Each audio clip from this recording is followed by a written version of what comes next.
目前咱国内法律是规定20岁才会当买薰，国检署委托消基会伫去年7月到11月这段期间，请高中生的制服去店头买薰，调查这个业者敢会确认因的年岁。结果所发现讲有3成的业者无看证件就甲薰卖互因，其中这违规比率上悬的就是槟榔达。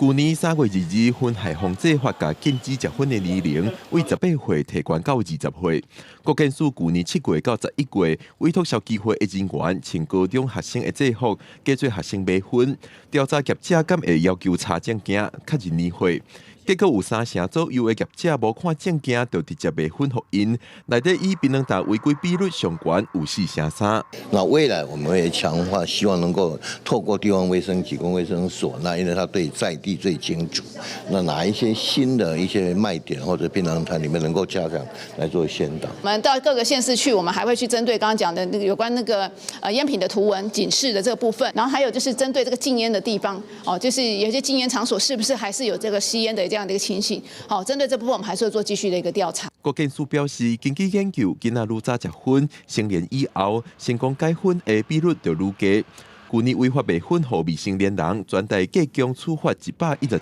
件，罚款超过103万。长期关心青少年的民间团体认为，爱青少年主动拒绝食薰，就要去健全青少年的心理健康。男生的拒烟率会比较低，也就是